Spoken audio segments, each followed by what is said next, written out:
नमस्कार दोस्तों, आज हम बात करने जा रहे हैं टेली के अंदर ग्रुप का क्या काम होता है, यानी कौन सी लेजर किस ग्रुप में जाती है, ये हम सीखेंगे इस वीडियो के अंदर। तो जुड़े रहिए मेरे साथ इस वीडियो के एंड तक और चैनल को जो सब्सक्राइब करें। अगर ऐसी वीडियो जो चाहते हैं तो चैनल को जो सब्सक्राइब करें, वीडियो को जो।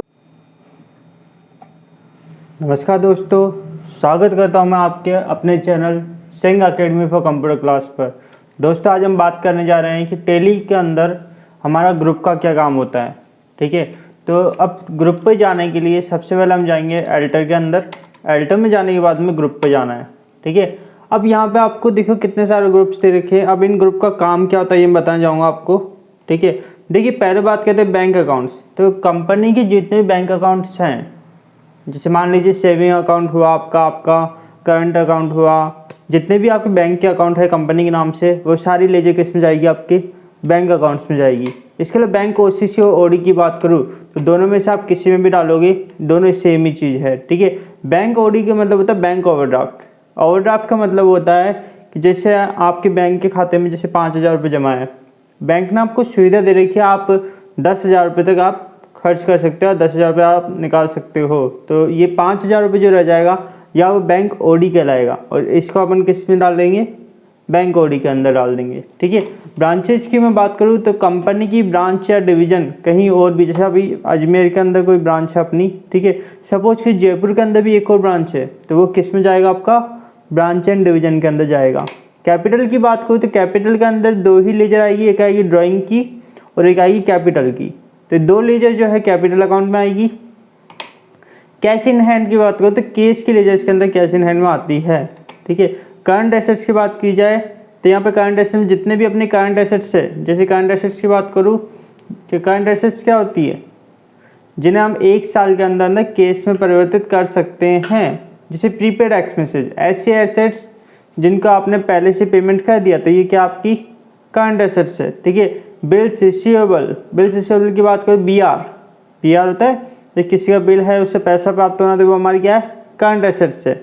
ठीक है, तो ये सारी लेजर इसके अंदर जाएगी। करंट लायबिलिटीज की बात करूँ जिनका पेमेंट 1 साल के अंदर अंदर हो जाए, जैसे बात करूँ मैं आउटस्टैंडिंग सैलरीज या आउटस्टैंडिंग एक्सपेंसेज। ठीक है, जितने भी आपका आउटस्टैंडिंग है सारी वो कहलाती है करंट लायबिलिटीज कहलाती है। ठीक है, बिल्स पेएबल, कोई बिल को आप पेमेंट करना बाकी है, वो क्या आपकी करंट लायबिलिटीज होगी। ऐसी बात की जाए डिपॉजिट्स, जितने भी आपने इसे एफडी करा रखी है, आरडी करा रखी है, कुछ भी आपने डिपॉजिट करा रखा है, तो वो किस में जाएगा, आपका डिपॉजिट्स में जाएगा। ऐसे में बात करूँ डायरेक्ट एक्सपेंसेस। डायरेक्ट एक्सपेंसेस कौन से एक्सपेंसेस होते हैं, जो कि फैक्ट्री या मैन्युफैक्चरिंग से रिलेटेड होता है, यानी आपकी फैक्ट्री में जो भी खर्चे हो रहे हैं, जैसे आप किसी मजदूरी दे रहे हो, वेजेस दे रहे हो, फ्यूल हो गया, ठीक है, या फैक्ट्री का रेंट हो गया, फैक्ट्री की लाइट हो गई, जो भी एक्सपेंसेस फैक्ट्री के अंदर किए जा रहे हैं, ऑक्ट्रॉय हो गया, तो ये सारे एक्सपेंसेस कौन से एक्सपेंसेस होंगे, आपके डायरेक्ट एक्सपेंसेस। इन सब की लेजर जो है डायरेक्ट एक्सपेंसेस के अंदर जाएगी। डायरेक्ट इनकम की मैं बात करूँ तो डायरेक्ट इनकम में कौन सा आएगी, जो फैक्ट्री से रिलेटेड आपकी इनकम होगी वो डायरेक्ट इनकम कहलाएगी। डायरेक्ट इनकम में जैसे आप बात कर लो जॉब चार्ज कैसे, जैसे कि मशीन वगैरह ठीक करने के लिए आपने पैसे कमा लिए, ठीक है, या कोई गाड़ी वगैरह ठीक करने होगा उससे पैसे कमा लिए, वो क्या होगा, जॉब चार्ज होगा। और जॉब चार्ज एकमात्र इनकम है जो डायरेक्ट इनकम में आएगी। बाकी सारी इनकम जो इनडायरेक्ट इनकम कहलाएगी आपकी। ड्यूटीज एंड टैक्सेस की बात करूँ, जितने भी आपकी टैक्सेस की लेजर हैं, जैसे जीएसटी हो गया, ठीक है, टीडीएस हो गया, टीसीएस हो गया, वेट हो गया, तो ये वेट सीएसटी पहले चलते थे, अब तो जीएसटी चल रहा है। ठीक है, तो जीएसटी की लेजर हुई, टीडीएस की लेजर हुई, टीसीएस की लेजर, सारी लेजर किस में जाएगी, आपकी ड्यूटीज एंड टैक्सेस में जाएगी। ठीक है, एक्सपेंसेस डायरेक्ट और इनडायरेक्ट बात एक ही है, चाहे वो वाला ग्रुप काम में ले लो चाहे ये वाला ग्रुप काम में ले लो। ठीक है, तो अब बात करो फिक्स एसेट्स की बात करो तो जिन्हें 1 साल से ज़्यादा बिजनेस के अंदर काम में लिया जाता है, वो कौन से एसेट्स कहलाएगी, आपकी फिक्स एसेट्स कहलाएगी। जैसे मशीनरी लंबे समय तक काम में आएगी आपके। ठीक है, लैंड एंड बिल्डिंग, भाई भूमि और भवन ले रखा है आपने, वो भी क्या है, लंबे समय के लिए काम में आएगी। कंप्यूटर ले रखा है आपने, कंप्यूटर भी लंबे समय के लिए काम में आएंगे। कहने का मतलब जो लंबे समय के लिए बिजनेस के अंदर काम में आएंगे, फर्नीचर हुआ आपका, ठीक है, ये सारी आप किस में जाएगी, फिक्स एसेट्स में जाएगी। इसके अलावा बात की जाए यहाँ पे इनकम, डायरेक्ट इनकम और इनडायरेक्ट इनकम। इनकम भी 2 प्रकार की होती है यहाँ पर, एक होती है डायरेक्ट, एक होती है इनडायरेक्ट। डायरेक्ट इनकम की बात करूँ तो अब मैंने समझा दिया डायरेक्ट इनकम कौन सी होती है, इनडायरेक्ट इनकम की बात की जाए, जो ऑफिस से रिलेटेड इनकम होती है वो इनडायरेक्ट इनकम कहलाती है।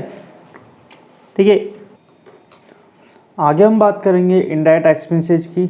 इनडायरेक्ट एक्सपेंसेस में क्या होता है कि ऐसे एक्सपेंसेस जो कि ऑफिस से रिलेटेड होते हैं या फिर सेलिंग से रिलेटेड होते हैं। जैसे अपन बात करें पेंटिंग एंड स्टेशनरी, ठीक है, सैलरी, आप सैलरी किसी को पे करो या ऑफिस के अंदर पे कर सकते हैं अपन। ठीक है, तो जो भी पोस्टेज एंड टेलीग्राम हुआ या फिर आप किसी को डिस्काउंट दे रहे हो, तो ये सारे अपने क्या होंगे, इनडायरेक्ट एक्सपेंसेस होंगे। ठीक है, इनडायरेक्ट इनकम की मैं बात करूँ, जो भी ऑफिस से रिलेटेड आपकी इनकम होती है, जैसे अपन बात करूँ कमीशन रिसीव्ड हुआ या डिस्काउंट रिसीव्ड हुआ, जो ऑफिस और सेलिंग से रिलेटेड हो, वो ऐसी इनकम जो कि ऑफिस से सेलिंग से रिलेटेड हो, क्या कहलाती है, अपनी इनडायरेक्ट इनकम कहलाती है।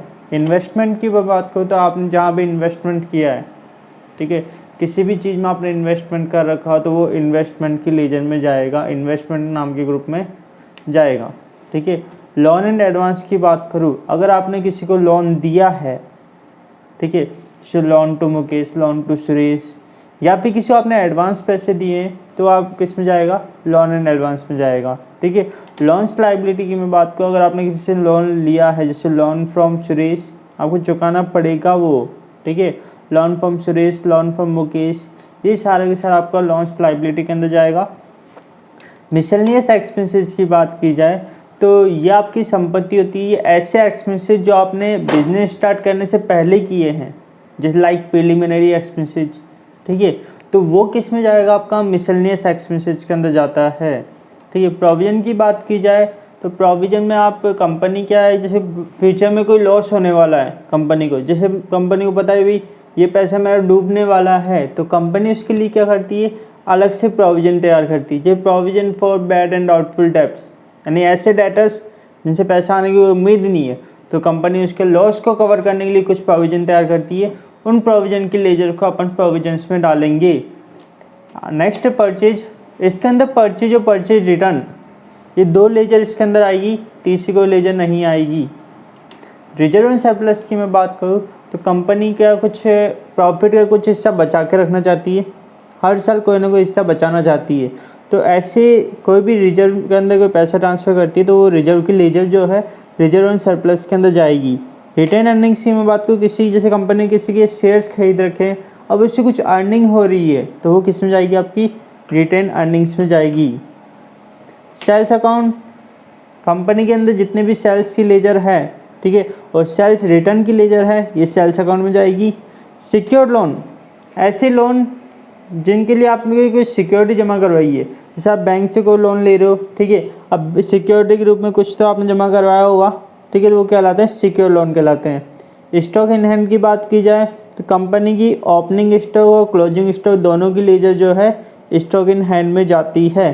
सन्ड्री क्रेडिटर्स, क्रेडिटर्स वो लोग होते हैं जो आप लोगों से पैसा मांगते हैं, ठीक है, जो भी आप लोगों से पैसा मांगता है तो वो जिनसे हम उधार माल खरीदते हैं वो क्या कहलाएंगे, आपका क्रेडिटर्स कहलाएंगे। अब क्रेडिटर्स जो हैं ये क्रेडिटर्स की लेजर में जाएगा। डेटर्स, जिनका आप उधार माल बेचोगे, मैं डेटर्स में देनदार, देनदार का मतलब पैसा देने वाला, अब देने वाला कब बने, जब आप इसको उधार माल बेचोगे, जिनसे आप पैसा मांगते हो, वो किस में जाएगा, आपका सन्ड्री डेटर्स में जाएगा। सस्पेंस अकाउंट की बात की जाए तो सस्पेंस अकाउंट में क्या होता है कि जैसे आपका ट्रायल बैलेंस का बैलेंस जो मैच नहीं खा रहा, डेबिट और क्रेडिट के बैलेंस में तो डिफरेंस आ रहा है, तो आप किस में डाल दोगे, वहाँ पे सस्पेंस अकाउंट खोल दोगे, यानी सस्पेंस अकाउंट की लेजर जो है सस्पेंस अकाउंट के ग्रुप में ही आएगी।